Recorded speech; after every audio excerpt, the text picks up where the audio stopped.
What's good, y'all, and welcome to my review for this week's episode of Sword Online Alicization War of Underworld. And man, fuck this episode, man. This episode was probably one of the best in SAO history as well. This episode was amazing. Amazing god tier animation, bro. That shot of Asuna. I saw that shot of Asuna on Twitter like a couple days ago, I think it was, and I tweeted out, perfection, you know, because it's Asuna, and you guys know how I am with her. But when it's actually within the context of the show, of the episode, I almost started crying when I saw her. Like, I'm almost starting to tear up weirdly now, thinking about that part, but thinking about the ending of the episode. But as you guys know, yesterday was a very sad day for us all with the passing of Chabo. Now, if you guys follow me on Twitter, I was tweeting some shit out, and I don't want to take too much time with this. I just wanted to say my piece real quick before we jump right in. Obviously, it's sad to see Chabo pass such a young age. He was like 43, I believe, when he passed away. And the bigger shocking thing of all isn't so much of like his death. It's more so this man was battling colon cancer since 2016 with me. He was battling this shit while he was, getting in shape and filming Black Panther, Infinity War, and even Endgame to an extent. And this man looked, and none of us were the wiser. None of us, if you told me like, oh hey, if you told past me, like while I was watching Black Panther, oh by the way, that's a man with colon cancer, I'd look at you like you're fucking crazy. And it's just so shocking because, like, it really shows you the strength of this man, the inner strength Chabo has. Like, this man is T'Challa. He lived T'Challa. And he went out like a king, man.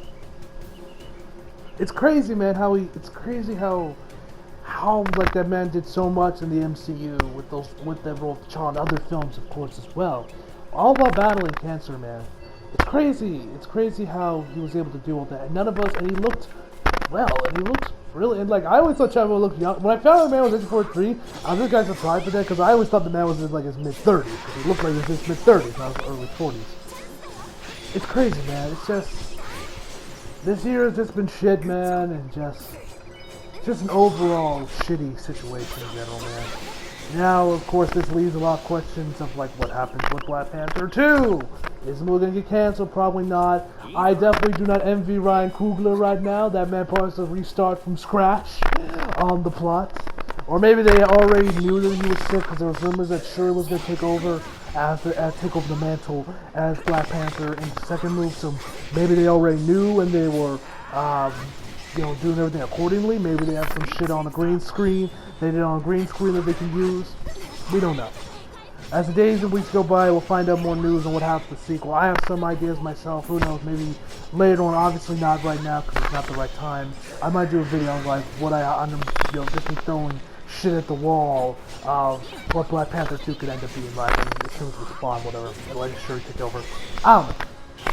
But enough of that. I wanted to say my 2 cents before we jump right into the episode. But with all that out of the way, let's just jump right into this episode, man. So we start this episode off. Start, of course, with the last week with Asuna, with Kirito coming in there, saving the day, coming in like fucking Naruto when he went up against, I think it was Pain, right, when he had that giant scroll behind him and he was on the toe with his arms crossed. Some people were tweeting about that on Twitter. I was like, oh yeah, it is similar to that tweet. From Shippuden. But anyway, Asuna grabs Alice and Kirito's like, oh, I'm sorry I made you worry for so long. But then also comes in and tells her, come on, we gotta get to the control panel or whatever. You gotta get to the console. So then she puts her sword up and starts doing like, her northing of the area. Now at first I thought she was like gonna build a wall. But nah, she ends up building a staircase from the platform there right now toward the console. So she builds that up, she of course falls down to her knees. Alice asks her, like, oh, are you okay? Kit also tells her that she's alright, and she grabs her hand and they both get a move on up the stairs. From then Gabriel asks him, like, who are you? Man who seeks, robs and steals, I think is what he said. And he says, first Kirito asks Gabriel, what is it that you seek? and he says, souls. I thought this whole exchange here was like really cool and kind of funny at the same time. But anyway, he asks Kirito what is his name, and Kirito's like, I'm. And then you see like his eyes kind of like die almost, like, you know, the life in his eyes are kind of like dim and they just look lifeless. And then we see those tentacles, Gabriel's tentacles starting to surround Kirito, which I guess is making him delirious or whatever, make him forget. And then once it starts to cover him, Yujo comes in and tells him, you're Kirito the swordsman. Why he doesn't call Kirito the black swordsman, I don't know. But whatever, Kirito screams out, Kirito! I'm Kirito the black swordsman! And from here, we know what time it is, boys. Well, first off, then he asks Gabriel, who are you? And then Gabriel tells him, Gabriel. I'm Gabriel Miller. And then we get to the good shit, boys. We get to the fisticuffs. Or the sword-cuffs, I guess you could say, because there was no punching in this fight. So, of course, they start going at each other. They're clashing swords. God, through animation, Kirito like gets all like the elements surrounding him, and while he charges right in. Well, also Kirito grows wings as well. Well, actually, first thing, I almost forgot to talk about this. This is something I need to talk about. Before Alice went on her way to with Alshina to get her out, and which, by the way, we never see this ever again throughout throughout the episode, which I found that kind of weird. I don't know if that was an animation error or what happened where Alice put them somewhere else. But Kirito takes Amayori and Byakuli's dragons. He de-ages them back to when they were first like babies, which I won't lie, they look pretty cute. I'm curious to see how many plushies Japan makes of those things. I'm sure if you look, there's probably already some on Etsy if you look hard enough. I'm sure they're probably already up on Etsy or whatever for these like, you know, like these little like baby Amayori like plushies or whatever. But anyway, so he then goes over. So then after that, he transitions them back into. Now at this whole point in the episode, I'm like, how the hell can Kirito even do this? Like, since when? Like, I mean, I know people used to call Kirito Jesus-kun, but come on, Reki! Like, I don't know if this is Reki just poking fun at the Jesus-kun memes or whatever. But he ages him. I guess it's just like some spell now that he has like his SAO account is like merged with this one. I guess I don't know. Who cares at this point? It doesn't really matter.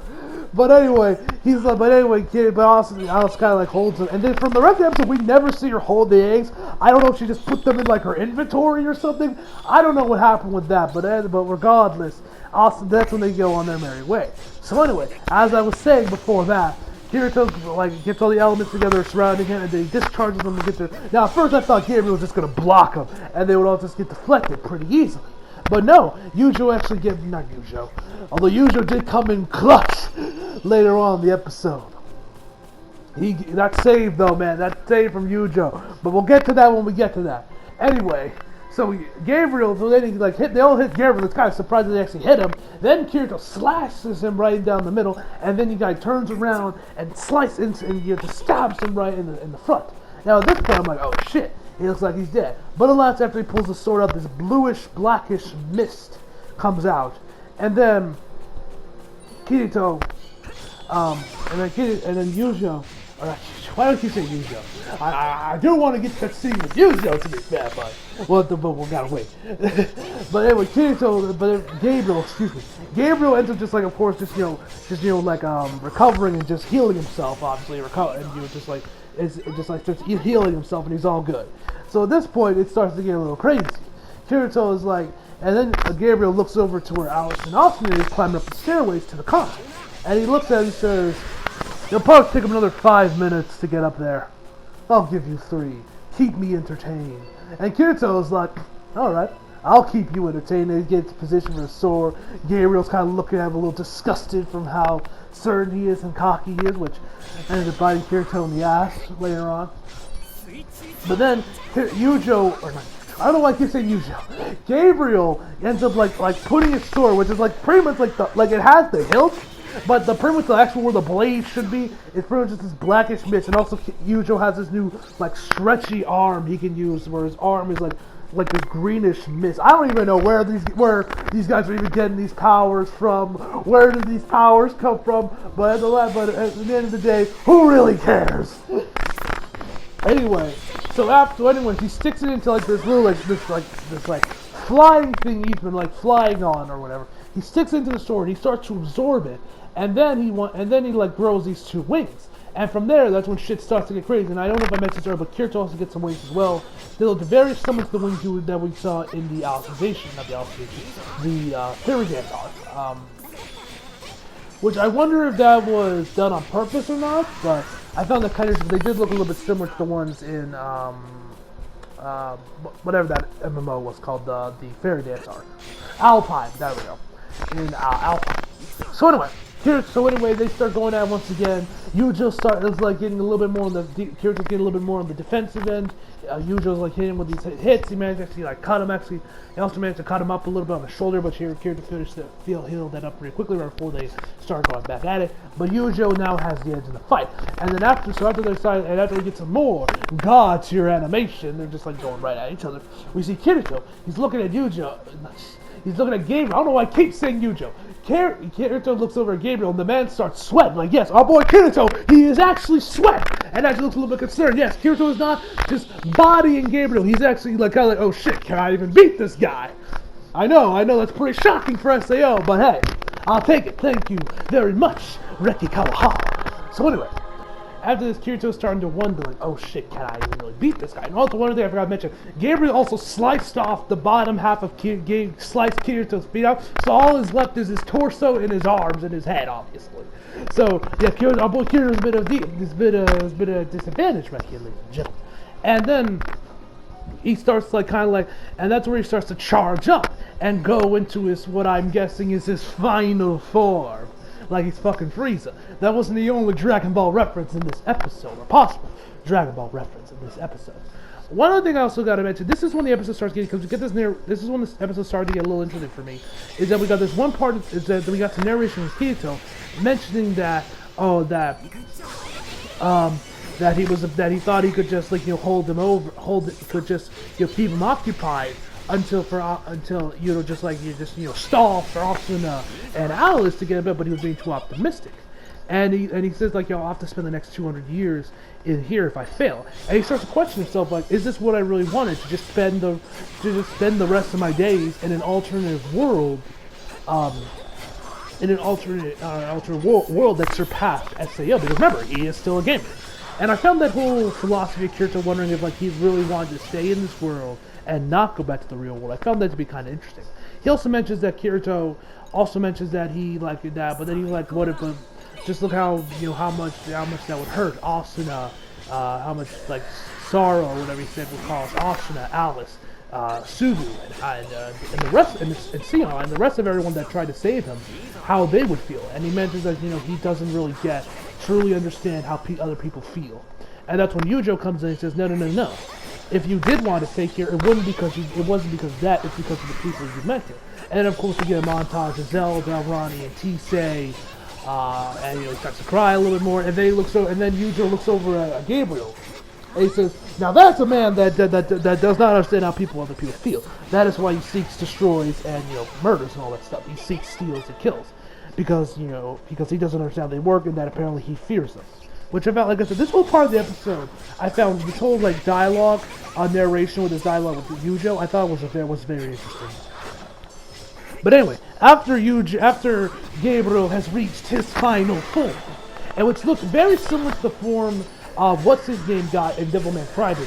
If you guys have seen Devilman Crybaby, I'm talking about the final fight with the dude, with Akira's best friend, considering what happened, not really, of what happened with him when they had their final duel. His design looks very similar to that, which I think has something to do with Japanese culture and just how they view the devil, because I believe the devil designs that are in Persona and SMT are also very similar to a design like this, with the wings that kind of look like hands and the crown and everything. I think that was done on purpose. I don't know, if any of you guys are more experts on Japanese mythology and all that shit, tell me in the comments if I'm right or wrong. Anyway, so after he gets his final form, Kirito's one of dicks. But then they kind of meet up and they kind of go at each other, and then he grabs Kirito. But then Kirito says, "Release Reku!" I almost forgot. Gabriel grabs Kirito. He's like, I am going to absorb your soul. Or that's right before that, Gabriel mentions he is now he's like the fear that wells up in someone that was cocky and on the brink of death. I wonder how it tastes. So then he grabs him, and he says he's gonna eat his like soul, his heart, that they're all his, and he's gonna devour them. And then Kira's like, you think you can find them here? This body is just a vessel. Memories are. And then he looks at him, and then we see he has those golden yellow eyes. He says, release recollection. So yes, we get the double bond Kai once more, ladies and gentlemen. And my God, this was kind of awesome. Although I feel like Reki was taking some cues from Dragon Ball, because worse up, he uses first off from Yujo's sword. It obviously like restrains Gabriel, and it keeps it with like those ice flowers, with those like rose flowers or whatever. But with his other sword, he lifts it up in the air, and then the sky goes to like a blackish color, and then slowly we start to see some stars fill it up.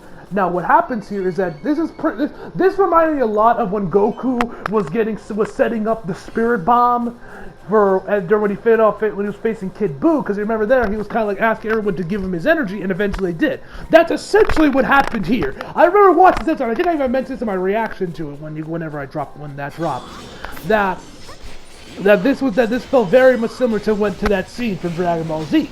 And at first we see Sion, and she's like, take some of my energy, and then we see Liz, or not Liz, we'll talk about Liz in a minute.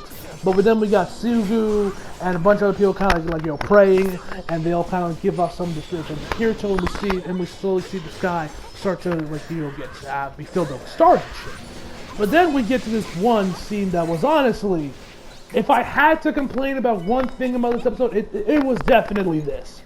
You have this scene where you have Liz and Silica, they're looking at each other, they're holding hands, and then Liz looks over at Silica and says, you know what, Silica? I really love Kirito. And I'm like, yeah, no shit!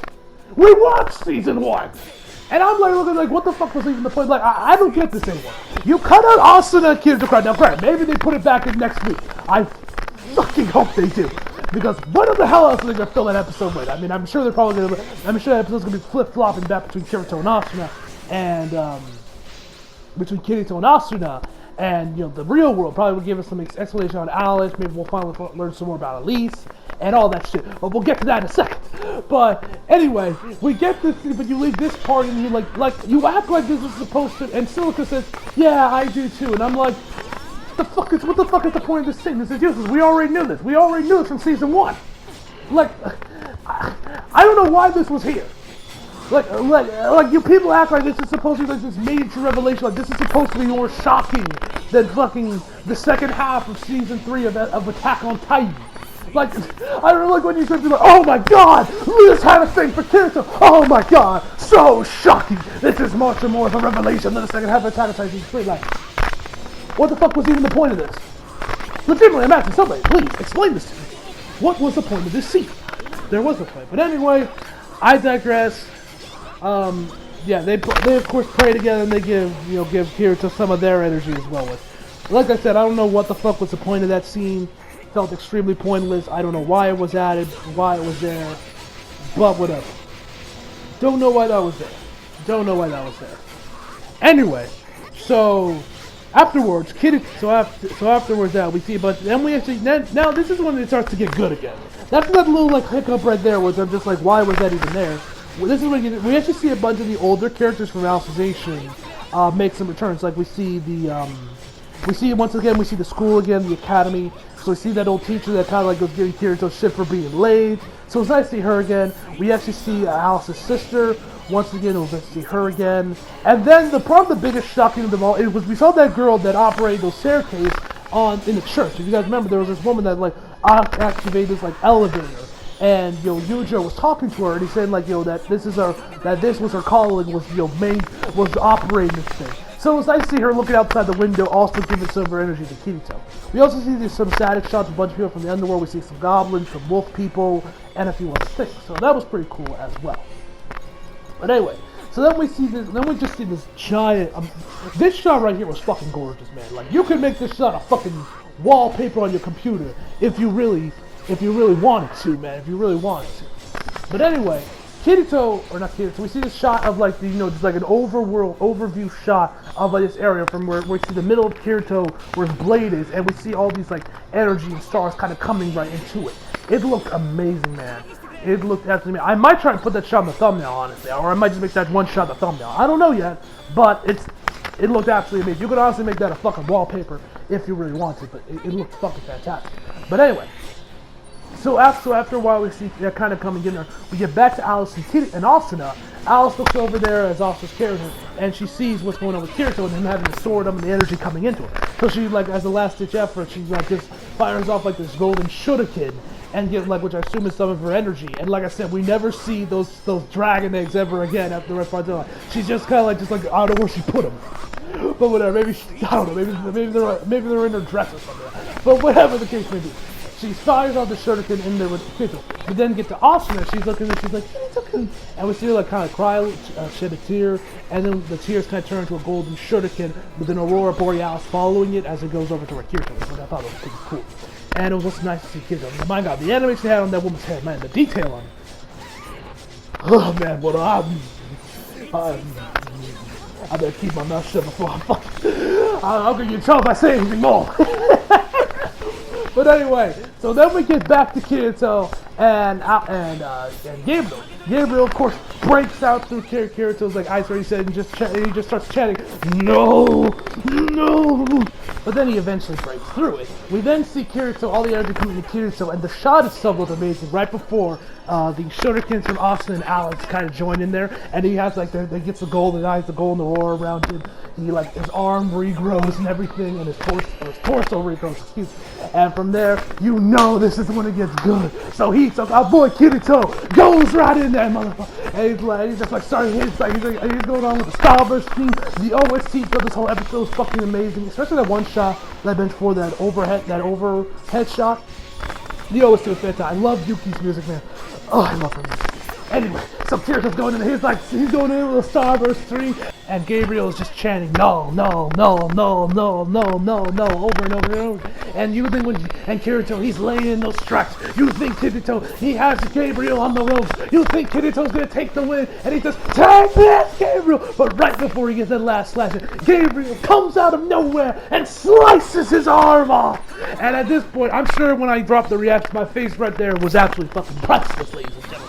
I'm like, oh shit! And then it probably was the clutchest play I have ever seen since the block from LeBron James to Andre Iguodala in the 2016 Finals in Game 7. Yujiro comes out of nowhere, grabs his sword, and blocks the attack. Bro, your boy lost it.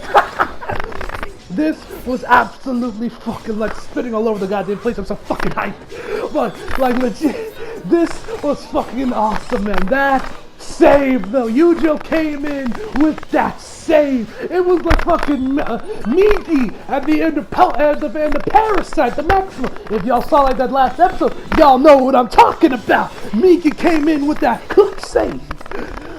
But yeah, man. Afterwards, Kirito lands in the final strike. And Gabriel's done it. Right after that happens, they go into like the maximum phase or whatever, or the time is sped up to like max it can. Everyone, of course, is locked out. We actually see, and Alice is like stretching her hand before she gets locked down. We see everyone else. Then we see everyone log out of into their rooms, and I'm pretty sure this, and we actually saw Silica's room, which I thought was kind of interesting because I'm pretty sure this is like maybe the first time we've ever seen it. So I thought it was pretty interesting to finally see what it looked like, and it looked about as much as I expected. I don't think we ever saw a room before. Maybe we did earlier on, or maybe an orbital scale, but as far as I can remember, this is the first time we saw it, so I thought that was pretty cool. We see Agil's place. Of course, Klein lives like a fucking otaku. No surprise there, ladies and gentlemen. And yeah, man. And then, Kirito is all by himself. So then Kirito's, he's just pulling on his face, and we see like this bluish energy leave his arm, and he says goodbye to Yujiro. So afterwards, after he kind of gets his bearings and like sees his sword back in there, he sees the stairs and all starting to crumble. So he goes up there, checks to make sure they got locked out, and they're all locked out. Okay, good. They locked out. All was good. And then he's like, well, 200 years, huh? And Kirito seems like he's his own cheerful self, but then he starts saying everyone's names, and then you start to see a tear. You see a tear go down his cheek, and then he falls down to the ground. And he just starts crying, man. Probably because he's like, fuck, I'm gonna be alone for 200 years. And he just tells everyone I'm sorry, and then he kind of stops and looks up, and it's Asuna. Ooh. Ooh. That was hidden, man. That was it. That scene right there was hidden. And then the episode just kind of ends with him looking at Austin. I'm like, motherfucker, you went like that? Yeah, man. Like I said before the Sunday video, that shit legit almost had me cry. That legit almost had me tear up, man. God, I love Austin, man. That was hidden, man. That was hidden. Anyway, guys, I'm ending here, ladies and gentlemen. If not, hope so. Overall, I'm gonna give this episode a 10 out of 10. So hope y'all enjoyed the video. If you like, if you did, subscribe if you're new. Follow me on Instagram, Twitter if you like, at least on the description box below. And as always, come back for more. See you guys next. Now, if you'll excuse me, I'm gonna go prepare for the Lakers game tonight. Hopefully, we can take the trip to Portland out in Game 5, but we'll have to wait and see. Anyway, see you guys next time.